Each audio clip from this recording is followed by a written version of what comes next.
ஒரு பக்கம் கையில 24,000 கோடி ரூபாய் ரொக்கப்பணம், மறுபக்கம் வருஷத்துக்கு பில்லியன் கணக்குல லாபம்.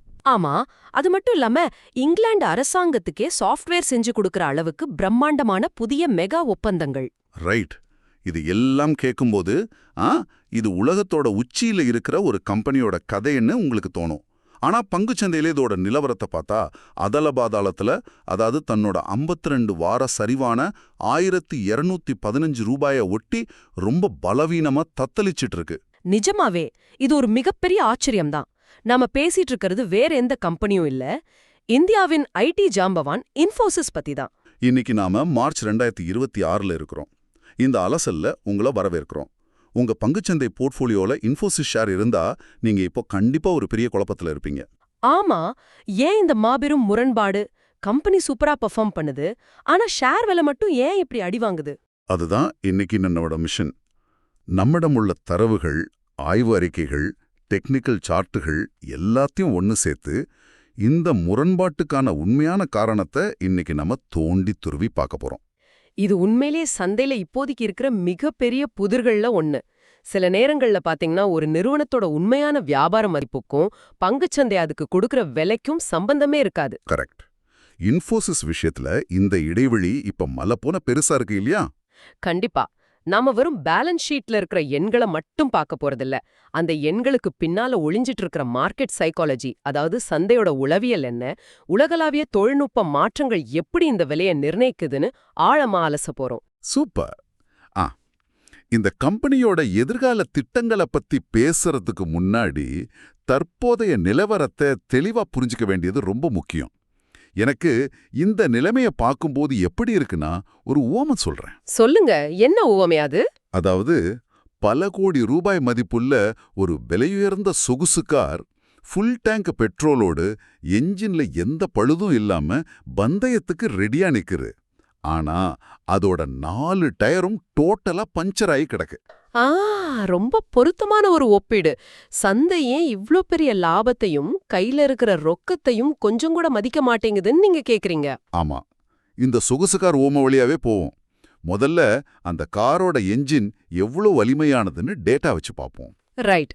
அடிப்படைகள், அதாவது ஃபண்டமெண்டல்ஸ் அப்படின்னு பார்த்தா நிதியாண்டு 26இன் 3ஆம் காலாண்டில், அதாவது Q3 FY26ல இன்ஃபோசிஸோட வருவாய் 45,479 கோடியா வந்திருக்கு. Wow, 45,000 crores. இது சாதாரண நம்பர் இல்லையே. ஆமா, கடந்த வருஷத்தை விட 8.9% அதிகம். உலகமே பொருளாதார மந்த நிலையில இருக்கிறப்போ ஒரு ஐடி கம்பெனி 9% வளர்றதுங்கிறது பெரிய விஷயம். நிஜமா பெரிய விஷயம்தான். இதை விட முக்கியமான விஷயம் ஒன்னு இருக்கு. இந்த நிறுவனம் முற்றிலும் கடனற்ற நிலையில இருக்கு. அதாவது டெப்ட் ஃப்ரீ. பேங்க்ல இவங்களுக்கு ஒரு பைசா கூட கடன் கிடையாது. ஒரு நிமிஷம், கடன் இல்ல, சரி, அப்போ கையிருப்பு பணம் ஏதாவது வச்சிருக்காங்களா? அதுதான் ஹைலைட்டே. அவங்க பேங்க் அக்கவுண்ட்ல கையிருப்பு ரொக்கமா மட்டுமே 24,455 கோடி சும்மா தூங்கிட்டு இருக்கு. 24,000 கோடி ரொக்கமா? இது ஒரு சின்ன நாட்டோட ஒரு வருஷ பட்ஜெட் அளவுக்கு இருக்கே. ஆமா, நீங்க சொல்றது 100க்கு 100 உண்மை. இந்த காசை வச்சு அவங்க நினைச்சா சின்ன சின்ன கம்பெனிகளை அப்படியே முழுங்கிடலாமே. சரி, கம்பெனி இவ்ளோ ஸ்ட்ராங்கா இருக்கு, அப்ப அதோட மதிப்பீடு, அதாவது வேல்யூவேஷன் எப்படி இருக்கு? ஒருவேளை சந்தை அது ரொம்ப அதிக விலைக்கு விக்கிறதா நினைச்சு பயப்படுதா? அதுதான் இங்க ட்விஸ்டே. இப்போதைக்கு இன்ஃபோசிஸோட PE விகிதம் வெறும் 17.6ல தான் இருக்கு. ஓ, பி ரேஷியோ வெறும் 17ஆ? பி விகிதம்னா என்னன்னு கொஞ்சம் சிம்பிளா சொல்ல முடியுமா? கண்டிப்பா. அதாவது ஒரு கம்பெனியோட ₹1 லாபத்தை வாங்கறதுக்கு நீங்க எவ்வளவு ரூபா கொடுத்து அந்த ஷேரை வாங்குறீங்க அப்படிங்கிறது தான் PE. ஐடி துறையில ₹17 கொடுத்து ₹1 லாபத்தை வாங்குறதுங்கிறது ரொம்ப ரொம்ப மலிவான விலை. அப்ப ரொம்ப சீப்பா கிடைக்குதுன்னு சொல்றீங்க. ஆமாம். இது போக டிவிடெண்ட் ஈல்ட் 3.42% ரொம்ப கவர்ச்சிகரமா இருக்கு. அதாவது ஷேர் விலை ஏறலன்னா கூட அவங்க கொடுக்கற லாப பங்கீடே உங்களுக்கு பேங்க் FD வட்டிட்டு நெருக்கமா கிடைச்சிடும். ஒரு வேல்யூ இன்வெஸ்டருக்கு இதை விட வேற என்ன வேணும்? எல்லாமே பக்காவா இருக்கு. ஆனா டெக்னிக்கல் சார்ட்டுகள் எடுத்து பார்த்தா அது முற்றிலும் வேற ஒரு திகில் கதையா சொல்லுது இல்லையா? கரெக்ட். அந்த பஞ்சரான டயர்களை பத்தி வரீங்க, சரியா? ஆமா, ஒரு கம்பெனி ஃபண்டமெண்டலா எவ்வளோ ஸ்ட்ராங்கா இருக்கும்போது சார்ட்ல என்ன அவ்வளோ பெரிய பிரச்சனை வந்துற போகுது? பெரிய பிரச்சனை இருக்கு. இப்போதைக்கு விலை 1255 அப்படிங்கிற அளவுல அதோட 52 வார சரிவுக்கு மிக அருகிற தத்தளிச்சிட்டு இருக்கு. ஓஹோ, அப்போ மூவிங் ஆவரேஜ்கள் நிலைமை எப்படி இருக்கு? மூவிங் ஆவரேஜ்கள் கேள்விப்பட்டிருப்பீங்க. ஒரு ஷேரோட கடந்த 5, 20, 50, 100 மற்றும் 200 நாட்களுக்கான சராசரி விலைய வச்சு ஒரு கோடு வரைவாங்க.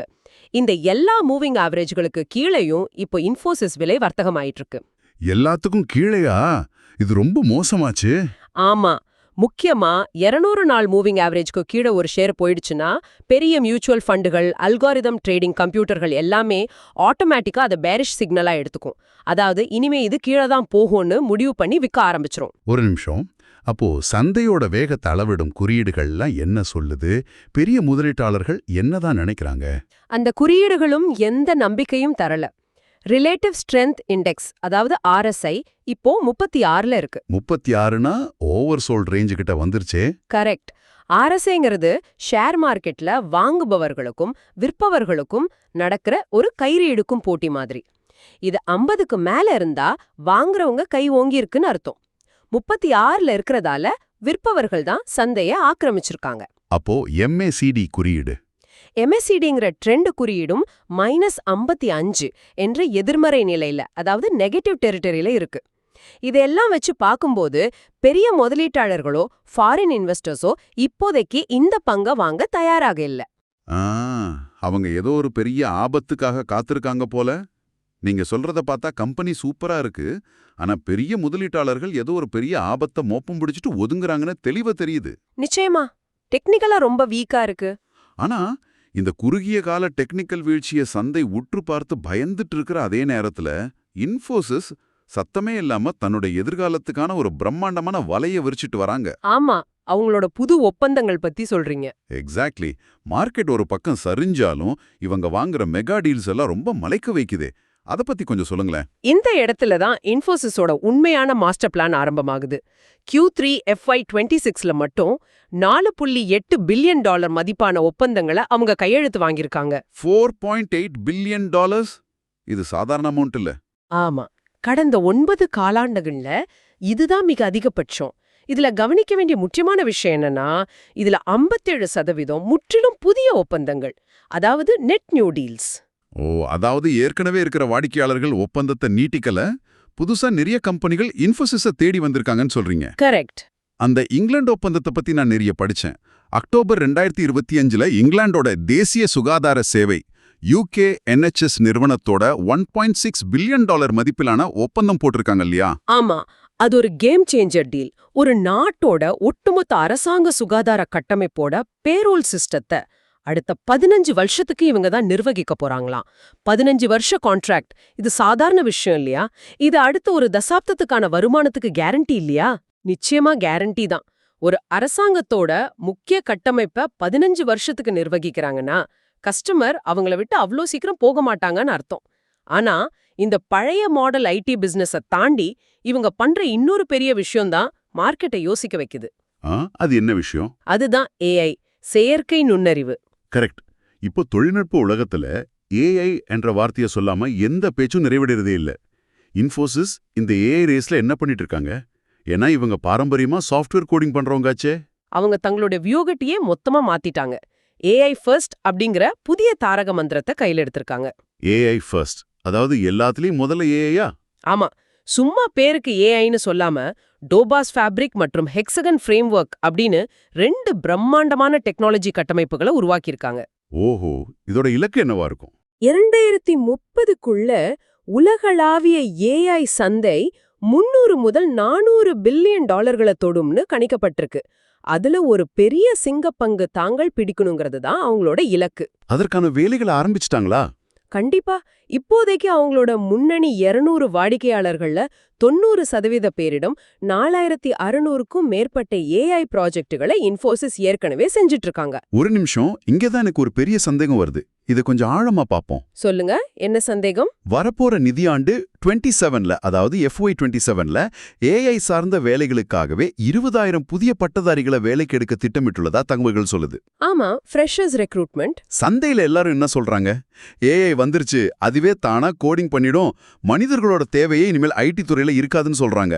அப்புறம் எதுக்காக 20,000 புது பசங்களை ஒரே வருஷத்துல வேலைக்கு எடுக்கணும்? ரொம்ப நியாயமான கேள்வி. இது முதலீட்டாளர்களை கவர்றதுக்காக கம்பெனி பண்ற வெறும் PR ஸ்டண்டா, இல்ல உண்மையிலே தங்களோட நிறுவன கட்டமைப்பை மாத்துறாங்களா? நீங்க கேக்குறது ரொம்ப லாஜிக்கலான கேள்வி. ஆனா இது PR ஸ்டண்ட் கிடையாது. இதுதான் இப்போதைக்கு IT துறையோட நிதர்சனம். அப்படியா? எப்படி சொல்றீங்க? இந்த டோபாஸ் ஃபேப்ரிக் அப்படிங்கிறது வெறும் ஒரு சாட்பாட் கிடையாது. உதாரணத்துக்கு ஒரு பெரிய அமெரிக்க பேங்கோட 30 வருஷ பழைய டேட்டாபேஸ் இருக்குன்னு வச்சுப்போம். அது அப்படியே ஆந்த்ரோபிக்கோட கிளாட் மாதிரியான லேட்டஸ்ட் AI மாடல்ஸோட நேரடியா இணைக்க முடியாது. அந்த பழைய டேட்டாவை க்ளீன் பண்ணணும், அதை AIக்கு புரியுற மாதிரி மாத்தணும். ஓ, டைரக்டா கனெக்ட் பண்ண முடியாதா? முடியாது. AI குடுக்கிற பதில செக் பண்ணி சரி பார்க்கணும். இதுக்கு பேரு தான் டேட்டா சானிடைசேஷன் மற்றும் ப்ராம்ப்ட் இன்ஜினியரிங். ரைட். இப்போ புரியுது. இந்த மாதிரி பாலங்களை உருவாக்குறதுக்கு தான் அவங்களுக்கு இந்த 20,000 புதிய AI திறன் கொண்ட மனித மூளைகள் தேவைப்படுது. ஓஹோ, அப்ப எப்படி இதுக்குன்னா, ரொம்ப ஃபேமஸான ஒரு பாரம்பரிய பிரியாணி கடை இருக்கு. பல வருஷமா ஒரே மெனுவை வச்சு நல்லா சம்பாதிச்சிட்டு இருந்தாங்க. ஆனா திடீர்னு மக்களோட டேஸ்ட் மாறிடுச்சுன்னு தெரிஞ்ச உடனே பழைய மெனுவை தாங்களே அழிச்சிட்டு முற்றிலும் புதுசா வீகன் உணவுகளை விற்க முயற்சி பண்ற மாதிரி இருக்கு. நல்ல உதாரணம். பழைய பிசினஸ தாங்களே காலி செஞ்சுட்டு, அதாவது கேனிபலைஸ் பண்ணிட்டு இந்த புதிய AI சந்தையில நுழையிறது மிகப்பெரிய ரிஸ்க் இல்லையா? இதுதான் முதலீட்டாளர்களை பயமுறுத்துதா? நீங்க சொன்ன இந்த கேனிபலைஸ் அப்படிங்கிற வார்த்தை தான் இப்ப IT துறையோட மிகப்பெரிய இருண்ட பக்கம். இருண்ட பக்கமா? அது கொஞ்சம் விளக்குங்களேன். சிட்ரினி ரிப்போர்ட் அப்படின்னு ரீசெண்டா வந்த ஒரு ஆய்வு அறிக்கை என்ன எச்சரிக்குது தெரியுமா? AI ஆட்டோமேஷன் காரணமா 2028க்குள்ள பாரம்பரிய கோடிங் மற்றும் டெஸ்டிங் வேலைகள் பெருமளவு காணாம போயிடும் சொல்லுது. வாவ், 2028க்குள்ளவா? ரொம்ப சீக்கிரம் ஆச்சே. ஆமா, இத்தனை காலமும் இன்ஃபோசிஸ் மாதிரி கம்பெனிகள் பல்லாயிரக்கணக்கான ஊழியர்களை வச்சு பல மாசங்களா மேனுவலா செஞ்ச கோடிங் மற்றும் டெஸ்டிங் வேலைகளை இப்போ AI சில வினாடிகள்ல செஞ்சு முடிச்சிடுது. அப்படியானால் வாடிக்கையாளர்கள் இனிமேல் அந்த பழைய வேலைகளுக்கு ஏன் கோடிக்கணக்குல பணம் கொடுக்க போறாங்க? எக்ஸாக்ட்லி, அவங்க கொடுக்க மாட்டாங்க. அதனால பழைய வருவாய் பெருமளவு பறிபோகும் அபாயம் கண்கூடா தெரியுது. ஆக ஒரு பக்கம் புதுசா AI திட்டங்கள் வந்தாலும் இதுவரைக்கும் சோறு போட்டுட்டு இருந்த பழைய பாரம்பரிய வருவாய் குறைஞ்சிக்கிட்டே போகும். அதுக்குள்ள புது பிசினஸ பில்ட் பண்ணி ஆகணும். அது மட்டும் இல்ல, இன்னொரு பெரிய சவாலும் இருக்கு. உலகளாவிய பொருளாதார மந்த நிலையால பெரிய அமெரிக்க நிறுவனங்கள் எல்லாம் புதுசா எந்த ஒப்பந்தமும் போடாம தள்ளி போடுறாங்க. ஓ, மேக்ரோ எக்கனாமிக் பிரச்சனையும் இருக்கா? ஆமா. இன்னொரு பக்கம் பாத்தீங்கன்னா, இந்த புதிய AI சந்தைய பிடிக்கணும்னா திறமையான AI இன்ஜினியர்கள் தேவை. சந்தையில அவங்களுக்கு கடும் டிமாண்ட் இருக்கிறதால பல லட்சம் சம்பளம் கொடுத்து அவங்கள உள்ள இழுக்க வேண்டியிருக்கு. அப்போ செலவு ரொம்ப அதிகமாகுமே. கண்டிப்பா. ஒரு பக்கம் பழைய வருவாய் குறையுது, இன்னொரு பக்கம் புது ஆட்களுக்கான செலவு பல மடங்கு கூடுது. இது நிறுவனத்தோட லாப வரம்ப, அதாவது ப்ராஃபிட் மார்ஜின்ஸ ரொம்ப மோசமா பாதிக்கும். ஓஹோ, இப்போதான் எனக்கு ஒரு முழுமையான சித்திரம் கிடைக்குது. நல்ல லாபம், கையில ரொக்கம்னு எல்லாம் இருந்தும் மார்க்கெட் ஏன் பயப்படுதுங்கிறதுக்கான விடை இந்த இரண்ட பக்கத்துல தான் ஒளிஞ்சிருக்கு. ஆமா, இந்த எதிர்கால ஆபத்துகளை சந்தை முன்கூட்டியே கணக்கிடுறதால தான் ஃபண்டமெண்டல்ஸ் இவ்ளோ ஸ்ட்ராங்கா இருந்தாலும் ஷேர் விலையை ஏத்த தயங்குறாங்க. பழைய வருமானம் குறையுது, புதுசா முதலீடு பண்ண வேண்டியிருக்கு. சரி, அடிப்படைகள், AIயோட எதிர்காலம், அதுல இருக்கிற கேனிபலைசேஷன் ஆபத்துகள் எல்லாத்தையும் பார்த்துட்டோம். ரைட். இதையெல்லாம் வச்சு பார்க்கும்போது இந்த கேட்டுக்கொண்டிருக்கிற உங்களுக்கான இறுதி பலன் என்ன? நீங்க ஒரு முதலீட்டாளரா என்ன முடிவெடுக்கணும்? இதை கொஞ்சம் நாம பங்குச்சந்தை அனலிஸ்ட்களோட பார்வையில இருந்து ஆரம்பிப்போம். ஓகே, அவங்க என்ன சொல்றாங்க? இவ்ளோ சிக்கல்கள், டெக்னிக்கல் வீழ்ச்சிகள் இருந்தாலும் சந்தையில இருக்கிற சுமார் 40 முன்னணி அனலிஸ்ட்கள் இன்ஃபோசிஸ் பங்க வாங்கலாம் அப்படின்னு தான் பரிந்துரைக்கிறாங்க. வாங்கலாம்னா பை ரேட்டிங் கொடுக்கறாங்களா? ஆமா, பை ரேட்டிங் தான். அவங்களோட கணிப்புப்படி அடுத்த காலாண்டுக்குள், அதாவது ஏப்ரல் முதல் ஜூன் 2026க்குள் இதோட விலை 1650 முதல் 1750 வரை போகலான்னு உறுதியா நம்புறாங்க. ஒரு நிமிஷம் இருங்க. தற்போதைய 1255 அப்படிங்கிற நிலையிலிருந்து பார்த்தா இது கிட்டத்தட்ட 30 முதல் 40% ஏற்றமாச்சு. ஆமா, 40% லாபம் கிடைக்க வாய்ப்புன்னு சொல்றாங்க. இது எனக்கு ரொம்ப ரொம்ப ஆச்சரியமா இருக்கு. சார்ட்ல மூவிங் ஆவரேஜ், MECD, RSI என எல்லாமே செக்கச்சிவப்பா விற்கச் சொல்லி எச்சரிக்கை பண்ணிட்டு இருக்கு. ஆமா, செல் சிக்னல் காட்டுது. லாப வரம்பு குறையும்னு ரிப்போர்ட் சொல்லுது. அப்படி இருக்கும்போது இந்த அனலிஸ்டுகளுக்கு மட்டும் எங்கிருந்து இந்த அதீத நம்பிக்கை வருது? வெறும் 3 மாசத்துல 40% லாபம் கிடைக்கும்னு சொல்றது முட்டாள்தனமா இல்லையா? இல்ல ஏப்ரல் மாசம் வரப்போற Q4 முடிவுகள்ல ஏதாவது மேஜிக் நடக்கும்னு நம்புறாங்களா? இது முட்டாள்தனம் கிடையாது. இதுக்கு பேரு தான் வேல்யூ இன்வெஸ்டிங். சந்தையோட விதி என்னன்னா, கெட்ட செய்திகள் எல்லாமே பங்கு விலையில ஏற்கனவே எதிரொலிச்சு விலையில சரி செய்யப்பட்டுருச்சு, அதாவது பிரைஸ்ட் இன் ஆகிடுச்சு அப்படின்னு அனலிஸ்ட்கள் நம்புறாங்க. ஓ, நீங்க சொல்றது வரப்போற சரிவுக்காக தான் விலை 1215 வரைக்கும் கீழே இறங்கிடுச்சு, இனிமேல் இறங்குறதுக்கு பெருசா ஒன்னும் இல்லைன்னு நினைக்கிறாங்க, அப்படியா? எக்ஸாக்ட்லி. ரெண்டாவது, ஏப்ரல்ல வரப்போற Q4 முடிவுகள்ல அடுத்த நிதியாண்டுக்கான வளர்ச்சி 3 முதல் 5% இருக்கும்னு நிர்வாகம் ஒரு பாசிட்டிவான வழிகாட்டுதல் கொடுப்பாங்கன்னு எதிர்பார்க்கறாங்க. கைடன்ஸ் நல்லா இருக்கும்னு நம்புறாங்க. ஆமா, எல்லாவற்றுக்கும் மேலா நாம ஆரம்பத்துல பேசின அந்த 24,455 கோடி ரொக்கம் ஒரு பெரிய குஷன் மாதிரி. அந்த பெரிய அமௌண்ட் அது எப்படி பயன்படுத்துவாங்க? எப்போ ஷேர் விலை ரொம்ப குறையுதோ, கம்பெனியே தன்னோட சொந்த காசை வச்சு ஷேர்களை திரும்ப வாங்குற பைபேக் அறிவிக்கலாம். அது விலைய ஆட்டோமேட்டிக்கா ஏத்திடும். ஓ, அப்ப கீழே விழுந்தாலும் அடிபடாம இருக்க பெரிய மெத்த, அதாவது குஷன் இருக்குன்னு சொல்றீங்க. அப்படியானால் முதலீட்டாளர்களுக்கான சரியான ஆக்ஷன் பிளான் என்னவா இருக்கணும்? என்ன செஞ்சா அவங்க பணத்தை பாதுகாக்கலாம்? இதை கேட்குற நீங்க எந்த வகையான முதலீட்டாளர் என்பதை பொறுத்து உங்களோட ஆக்ஷன் பிளான் மாறணும். முதல் வகை, நீங்க நீண்ட கால முதலீட்டாளர் அப்படின்னா உங்களுக்கு பொறுமை இருக்கும். மதிப்பீட்டை பயன்படுத்தி இப்போதே கொஞ்சம் கொஞ்சமா முதலீடு செஞ்சுட்டு அமைதியா காத்திருக்கலாம். AI மாற்றம் முழுமையா நடக்கும்போது இதோட பலன் ரொம்ப பெருசா இருக்கும். ஆனா எல்லாருக்கும் அந்த பொறுமை இருக்காதே. ஸ்விங் ட்ரேடர்கள் மாதிரி குறுகிய காலத்துல லாபம் பார்க்க நினைக்கிறவங்க என்ன பண்ணணும்? ஸ்விங் ட்ரேடர்கள் இப்போதைக்கு இதை தொடவே கூடாது. கீழே விழுந்துட்டு இருக்கிற கத்திய வெறும் கையால பிடிக்கிற மாதிரி இது. ரொம்ப டேஞ்சரான விஷயம். ஆமா, டெக்னிக்கலா இது ஒரு டவுன் ட்ரெண்ட்ல இருக்கு. அதனால மேல இருக்கிற ரெசிஸ்டன்ஸ் நிலையான 1270 முதல் 1300 என்ற அளவை தாண்டி ஷேர் விலை அந்த இடத்துல நிலை பெறும் வரைக்கும் பொறுமையா காத்திருக்கணும். அந்த ரெசிஸ்டன்ஸ் பிரேக் ஆகணும். கரெக்ட். அந்த தடை உடைந்தால் மட்டுமே சந்தையோட ட்ரெண்ட் மாறுதுன்னு அர்த்தம். அப்போ வாங்கலாம். சரி, பங்குச்சந்தையில எதுவுமே 100% நிச்சயம் கிடையாது. ஒருவேளை கணிப்புகள் எல்லாம் தப்பாயிடுச்சுன்னா ரிஸ்க் கண்ட்ரோல், அதாவது நஷ்டத்தை தடுக்கும் வழிகள் என்ன? அது மிக மிக முக்கியம். நாம ஆரம்பத்துல பார்த்த அந்த 52 வார சரிவான 1215 அப்படிங்கிறது வெறும் ஒரு நம்பர் கிடையாது. பின்ன அது என்ன? அது ஒரு மேக் ஆர் பிரேக் சப்போர்ட் நிலை. அந்த சப்போர்ட் உடைஞ்சு கீழே போச்சுன்னா முதலீட்டாளர்களோட பொறுமை மொத்தமா காத்துல பறந்துடும். ஷேர் இன்னும் அதல பாதாளத்துக்கு செல்ல வாய்ப்பு இருக்கு. வாவ், அப்ப ரொம்ப கவனமா இருக்கணும். கண்டிப்பா. அதனால எந்த காரணத்து கொண்டும் அந்த 1215 விலைக்கு கீழே போனா முதலீட்டை தவிர்க்கிறது அல்லது நஷ்டத்தை நிறுத்துறது, அதாவது ஸ்டாப் லாஸ் போடுறது ரொம்ப ரொம்ப அவசியம். ரொம்ப தெளிவா எக்ஸ்பிளைன் பண்ணீங்க. ஒட்டுமொத்தமா பார்க்கும்போது இன்ஃபோசிஸ் இப்போ ஒரு மிகப்பெரிய வரலாற்று சந்திப்புல நிக்குதுன்னு எனக்கு புரியுது. ஆமா, ஒரு கிராஸ் ரோட்ஸ்ல இருக்காங்க.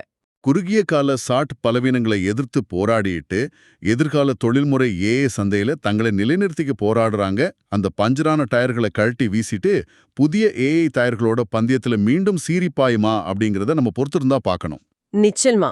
IT துறையோட வரலாறு என்னன்னா, ஒவ்வொரு பெரிய தொழில்நுட்ப மாற்றம் வரும்போதும், உதாரணமா இன்டர்நெட், கிளவுட் கம்ப்யூட்டிங் மாதிரி சமயங்கள்ல இந்த நிறுவனங்கள் தங்களை மறு உருவாக்கம் செஞ்சுக்கிட்டு தான் தப்பிச்சிருக்காங்க. உண்மைதான், தங்களை மாத்திக்கிட்டே இருக்கணும். இப்ப நடக்கிற AI புரட்சியும் அதே மாதிரி தான். அந்த மறு உருவாக்கத்தோட வலியத்தான் இன்ஃபோசிஸ் இப்போ பங்குச்சந்தையில அனுபவிச்சுட்டு இருக்கு. கரெக்ட். வலி இல்லாம வளர்ச்சி இல்ல. இதை கேட்டுக்கிட்டு இருக்கிற உங்களை நோக்கி ஒரு இறுதி சிந்தனையோட இந்த அலசலை நான் நிறைவு செய்ய விரும்புறேன். சொல்லுங்க. சற்று ஆழமா யோசிச்சு பாருங்க. IT நிறுவனங்கள் இத்தனை காலமா மனிதர்களோட நேரத்தையும் கோடிங் திறனையும் வாடகைக்கு விட்டு தான் உலக அளவுல பெரிய சாம்ராஜ்யங்களை உருவாக்குனாங்க. பாடி ஷாப்பிங்னு சொல்லுவாங்க. ஆமா. ஆனா இன்னைக்கு அந்த கோடிங்க AI ஆட்டோமேட்டிக்கா ரொம்ப வேகமா துல்லியமா செய்ய தொடங்கிடுச்சு. அப்படியானால் எதிர்காலத்துல இன்ஃபோசிஸ் போன்ற நிறுவனங்கள் மனிதர்களை வச்சு வேலை வாங்குற வெறும் IT சர்வீஸ் நிறுவனங்களாவே தொடர்ந்து செயல்படுமா? முக்கியமான கேள்வி. அல்லது தங்களுக்கு தேவையான மனித உழைப்பை குறைச்சுக்கிட்டு தாங்களே ஒரு மாபெரும் AI சாஃப்ட்வேர் ப்ராடக்டை விற்கிற கம்பெனியா முழுசா உருமாறிடுமா? யோசிச்சு பாருங்க. இதுக்கான விடை இன்ஃபோசிஸ் மீதான உங்க முதலீட்டு பார்வையே அடியோடு மாத்தலாம்.